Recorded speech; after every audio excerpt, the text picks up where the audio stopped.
আমি বলবো এসে যুগে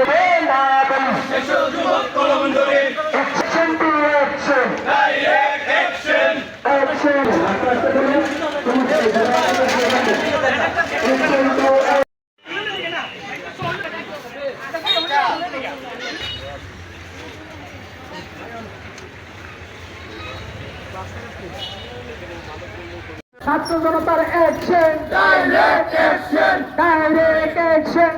যুবক কলমদরি সমাজের মেধা, স্বপ্ন, ভবিষ্যৎকে ধ্বংস করে দিচ্ছে।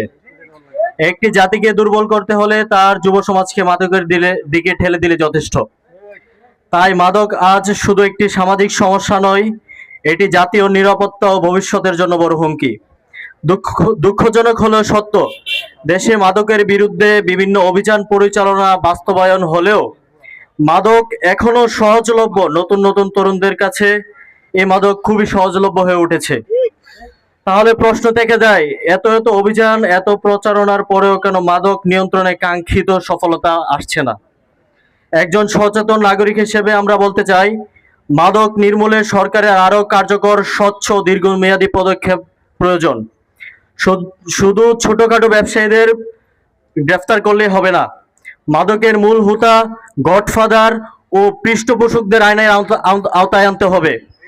দলীয় পরিচয় বা রাজনৈতিক প্রভাবের কারণে কেউ যেন ছাড় না পায়, সেটি সরকারকে নিশ্চিত করতে হবে। একই সঙ্গে সীমান্তে নজরদারি বৃদ্ধি করতে হবে।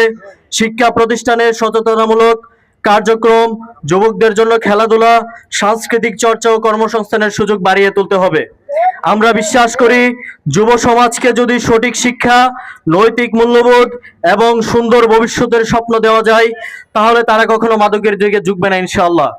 পরিমাণে মাদক বেড়ে গেছে। ছোট্ট ছোট্ট পোলাপান মাদক সেবন করে, সিগারেট খায়। মানে কথা হচ্ছে, এলাকা একদম ধ্বংস করে দিচ্ছে। মাদক একবারে পুরো জাতিকে গ্রাস করে ফেলেছে এই মাদক। আমরা ইতিমধ্যে দেখতেছেন যে আখাউড়াতে বিভিন্ন জায়গাতে মাদকের অভিযান চলতেছে এবং সবসময় এটা পরিচালনা করা হবে। এমনকি প্রশাসনের দৃষ্টি আকর্ষণ করছি, আপনারা সবসময় এই যুব সমাজের সাথে থাকবেন নির্দ্বিধায় এবং স্বেচ্ছায়। এই যুব সমাজ যদি পিছিয়ে যায়, এই যুব সমাজের পরে যে জেনারেশন আসবে তারা এর চেয়ে আরো ভয়ঙ্কর হয়ে যাবে। তো আমরা চাই যে বাংলাদেশের যে মাদকের আইন, এই আইনটা আরো কঠোর করা হোক। যে মাদক সেবন করবে তাকে ধরলে 2 থেকে 5 বছর জেল, যে ব্যবসা করবে, যে ডিলার, এটা 20 বছর জেল। কথা হচ্ছে, মাদক ব্যবসায়িকরে ধ্বংস করে দিতে হবে। এরা ধরে ভাবটান লাগবো, শুধু বলতো এটা। সকলে আমাদেরকে আগেই বলার কথা ছিল মাদকের বিরুদ্ধে, এটা তো মুরব্বীরা আমাদেরকে ডাক দেওয়ার কথা ছিল। আমরা কেন ডাক দেবো আপনাদেরকে? আপনারা আমাদেরকে ডাকার কথা ছিল। আজকে যদি বাংলাদেশের রাজধানী কোথায় বলি, সবাই বলে ঢাকা, কিন্তু যখন বলি মাদকের রাজধানী কোথায়, সবাই আখাউড়ার নামটা কেন নিবে? মাদকের রাজধানী আখাউড়া কসবা হতে পারে না। আজকে যুব সমাজ আমরা গর্জে উঠেছি, আমাদের আখাউড়াতে আমরা দ্বিতীয় কোন মাদকের রাজধানী গড়ে উঠতে দেব না। আমরা আমাদের আখাউড়া থেকে মাদক নির্মূল করে ছাড়বো ইনশাআল্লাহ। হয়তো আমাদের আখাউড়ায় আমরা যুব সমাজ থাকবো, নয়তো মাদক থাকবে। প্রশাসন আমাদেরকে জবাব দিয়ে দিবেন। প্রশাসন আমাদের সঙ্গে একান্ততা ঘোষণা করবেন কিভাবে অন্যান্য জায়গা থেকে এখানে এসে মাদকের কারবারি গড়ে তুলে। কারা এদের মদক দাতা, এদের পৃষ্ঠপোষক কারা?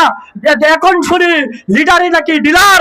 যেসব লিডার কারা, এই লিডার যদি ডিলার হয়, এই লিডারদেরকে সমাজকে নির্মূল করে দিতে হবে। এবং নির্মূল করতে গিয়ে আমাদের যুব সমাজ যেই পদক্ষেপ গ্রহণ করার দরকার, আমরা পদে পদে আজকে ছোট্ট পরিসর দেখেছি। ভবিষ্যতে মাদকের রাস্তাটা, মাদকের শিকড় আমরা উপড়ে দেব ইনশাআল্লাহ। আখাউড়াতে মাদকের বিরুদ্ধে আজকে থেকে 0 টলারেন্স দাবি করা হলো।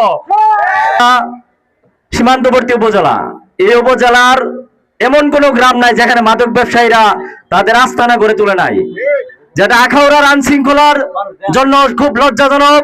আখাউড়াবাসী হিসাবে, আখাউড়ার যুব সমাজ হিসাবে, আখাউড়ার ছাত্র সমাজ হিসাবে আমরা খুবই লজ্জিত।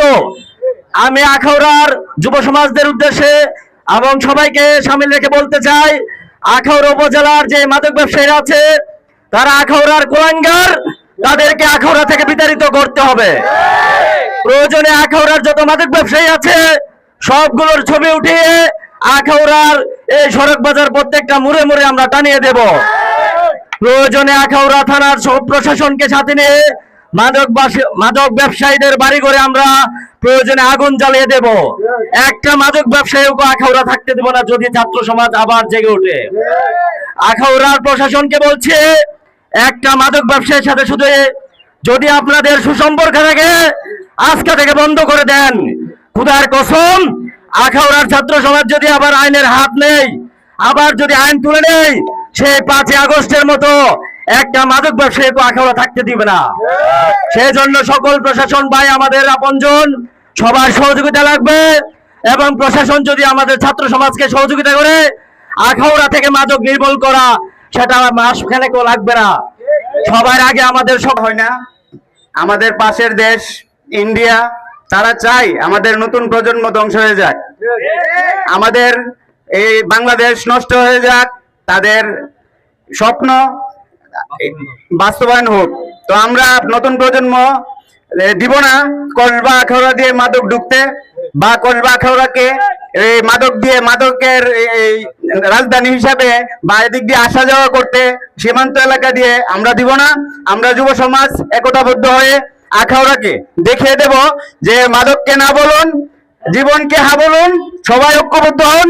আর মাদকের সম্রাট যারা আমরা জানি কারা, তাদেরকে তাদের বিরুদ্ধে আন্দোলন হবে সামনে। আর পুলিশ প্রশাসন, আখাউড়ার জনগণ আমাদের সামনে আছে, আমাদের সাথে এগিয়ে আমাদের সাথে আছে, আমাদেরকে সহযোগিতা করছে। তো আমাদের ঐক্যবদ্ধ হওয়া জরুরি, আমাদের ঐক্যবদ্ধ হতে হবে। আজকে দেখেন এত বড় মিছিল ছিল, এখন বর্তমানে আমার পিছনে এত মানুষ নাই, সামনে এত মানুষ নাই, এরা কই গেল? সেবনকারী বাড়ছে, ব্যবসায়ী বাড়ছে, তো এইগুলোকে বন্ধ করতে হবে। আখাউড়ার মাদক নির্মূল করতে সবাইকে ঐক্যবদ্ধ হতে হবে, সকল দলকে ঐক্যবদ্ধ হতে হবে, সকল দলের নেতাকে ঐক্যবদ্ধ হতে হবে। আজকে কোনো দল নাই, কোনো দলের নেতারা নাই, কিছু সংখ্যক 2-1 জন আছে আমরা সাথে। তো আমরা চাই সবাই থাকুক, সব দলের মানুষ থাকুক, এইটা জনগণের ও দেশের আন্দোলন। তাই আমরা দেশ ও জনগণকে ধ্বংস হতে দিব না, আমরা ঐক্যবদ্ধ হয়ে দেখিয়ে দিব আখাউড়াতে। সবাইকে আমার সালাম, আসসালামু আলাইকুম। এমন একটি অভিশপ্ত দ্রব্য যার মাধ্যমে সমাজ ধ্বংস হয়ে যায়। যেই পরিবারের মধ্যে একটা ছেলে মাদকাসক্ত হয়েছে, ওই পরিবারটা ধ্বংস হয়ে গিয়েছে এবং ওই পরিবারের মধ্যে অশান্তির আগুন দাউ দাউ করে জ্বলা শুরু করেছে। মাদক হলো সব অপরাধের উৎস। হাদিস শরীফের মধ্যে আল্লাহ রাসূল সাল্লাল্লাহু আলাইহি ওয়াসাল্লাম বলেছেন, আল খামরু উম্মুল খাবাইস, নিশ্চয় মাদক হলো সব অপরাধের মূল। এজন্য যেই সমাজ থেকে মাদক দূর হবে, ওই সমাজের যুব সমাজ ভালো হয়ে যাবে, ওই সমাজের যুব সমাজ নামাজি হবে এবং চরিত্রবান হবে। এজন্য আজকের এই সমাবেশ থেকে, প্রতিবাদ মিছিল থেকে আমরা দাবি জানাচ্ছি প্রশাসনকে, মাদকের বিরুদ্ধে আপনারা আরো শক্ত ভূমিকায় অবতীর্ণ হন এবং আমাদের পার্শ্ববর্তী দেশ ভারত থেকে যেন কোনোভাবে মাদকের চালান বাংলাদেশে আসতে না পারে, সে বিষয়ে আপনারা আরো সজাগ দৃষ্টি রাখবেন। এই বলে আমি আমার সংক্ষিপ্ত বক্তব্য। এই বিএনপি সরকারের গণপ্রজাতন্ত্রী বাংলাদেশ সরকারের মাননীয় প্রধানমন্ত্রী এবং কসবা আখাউড়া 4 আসনের জনাব মশিউর রহমান এমপি মহোদয় এই কসবা আখাউড়া উপজেলাকে এবং সারা বাংলাদেশকে মাদকমুক্ত করার প্রত্যয় ব্যক্ত করেছেন। একই সঙ্গে স্বরাষ্ট্রমন্ত্রী বাংলাদেশে 1990 সালের মাদক দ্রব্য নিয়ন্ত্রণ আইনকে পরিবর্তন করে একটি আধুনিক আইন, স্বাধীন দেশের জনগণের চাহিদার সাথে সঙ্গতিপূর্ণ রেখে আমরা আশা করব মাদকের বিরুদ্ধে একটি কঠোর আইন